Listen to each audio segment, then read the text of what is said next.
How to increase PHP's post max size value, using CloudLinux's Selector and DirectAdmin. We assume you have already logged into your DirectAdmin account.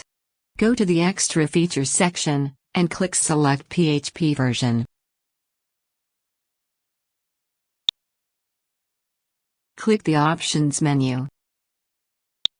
If this options page shows the warning message, related to the PHP native version, change the PHP version to the non-native version from here. Scroll down.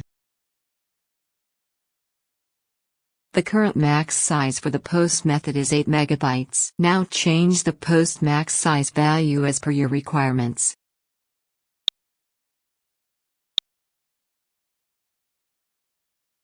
Success!